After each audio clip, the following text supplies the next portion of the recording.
Have you ever been to one of those low-budget local amusement parks?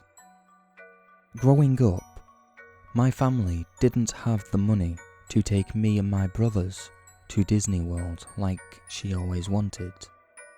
Instead, we had to make do with the rundown rust factory called Slappy's Happy Place. It was the usual fare for a small-time attraction. There was a funhouse with a mirror maze inside of it, a carousel, and some assorted games, like the ones where you tried to knock over milk bottles by throwing a baseball from several feet away. The mascot of the place was a cartoon clown with green hair, red face paint, and wide, open blue eyes that would seem to stare into your soul whenever you look at him. Unfortunately for me, his image was plastered all over the park. The day started out normal enough. We played some of the games, which I was pretty good at. I beat my older brother in ring toss, and my younger brother in the milk bottle game. Of course, that was by comparison. I now know that those games are rigged, so you don't really win. But it was better than riding on some boring carousel that barely feels like it's moving.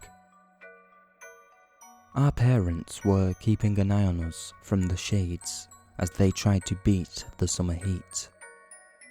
The place wasn't very crowded, but we weren't the only kids there.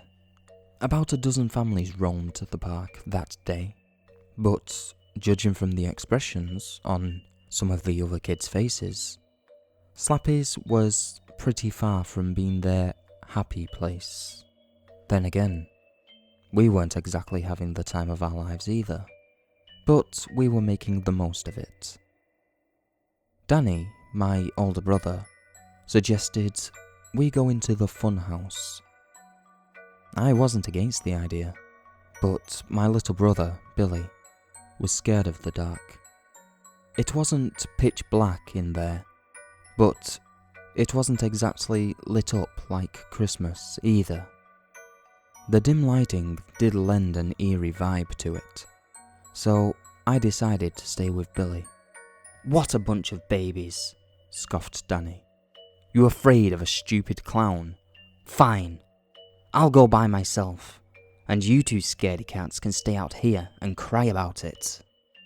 Then he defiantly strutted into the funhouse, as if parading his bravado over our concerned skepticism. I was 8 years old at the time, and he was 12, so I couldn't have stopped him, even if I knew what was going to happen. Well, nothing happened for a while, and that was the problem. We waited for what must have been no less than half an hour. I thought he would have come out by now, probably with that same confident stride he walked in with. But there was nothing. Other kids went into the funhouse and came out mere minutes later. Yet somehow, Danny was nowhere in sight. I thought he might have been playing a prank on us to take advantage of our fear by simply walking inside until we could muster up the courage to go in and look for him. He could then jump out of some corner and scare us half to death. But would he really wait for almost 45 minutes? That wasn't likely because even he didn't have the patience for that. Our parents were starting to notice his absence as well, but they were a little too sure that everything's fine to get concerned about it. Perhaps I was projecting my own fear into the situation, and less time had passed than I thought. I suppose it's also possible that he was lost within the maze. Either way, I was done waiting and decided to go in after him. Reluctantly, I set foot in the darkened labyrinth of literal smoke and mirrors. At the time, I didn't know what a dry ice machine was, so I was more than a little nervous about it. With each step, I braced myself for the inevitable scare. I searched for several minutes and found nothing. I wandered through seemingly endless corridors of dimly coloured lights, seeing my own reflection from every possible angle. The mirrors created the illusion that the room was much larger than it actually was. They also made it extremely difficult to find my brother. I was beginning to think I must have been through the whole place a few times when I spotted the exit and rushed towards it to tell my parents that Danny was missing.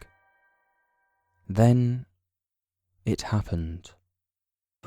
Just as I expected, he jumped out from a corner wearing a green wig and a red clown nose.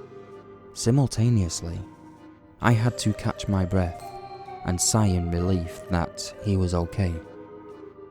Finally, I said, That wasn't funny. He then took off the accessories and said, Maybe not, but I got you good. He was right, but it was getting late now, and we had to go home. Later that night, Danny teased me with the wig and clown nose again. I asked him where he got them, and he said, I took them straight from Slappy himself. I didn't know what he meant.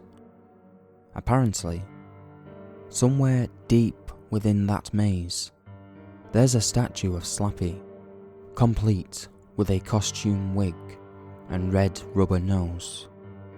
I guess it's the goal of the maze, like cheese for a rat. Danny gloated about it some more until it was bedtime.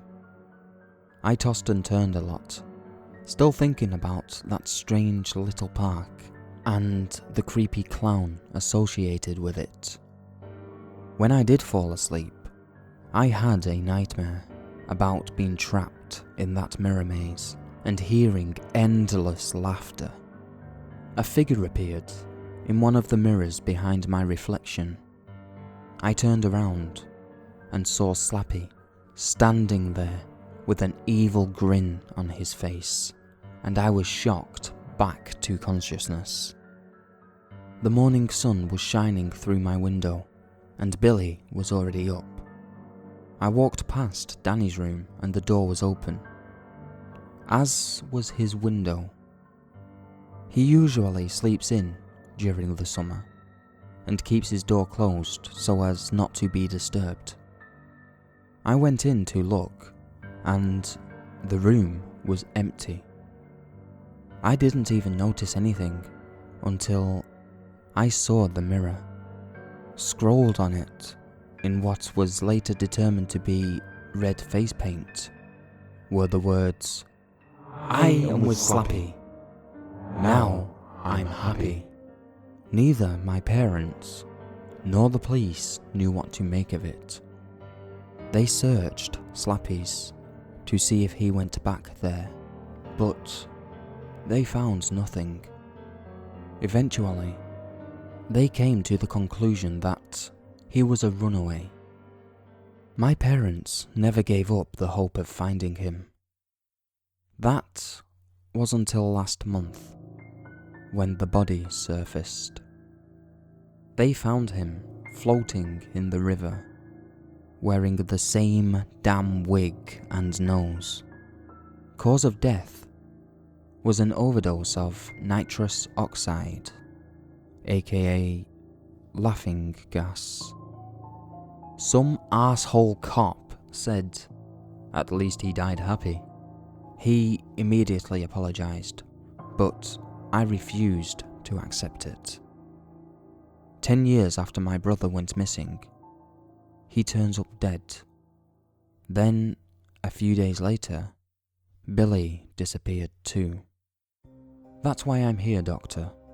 Both of my brothers went missing because of that fucking clown, and my parents think I had something to do with it. But I know the truth.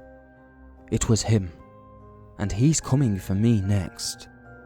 After all, I've got his nose.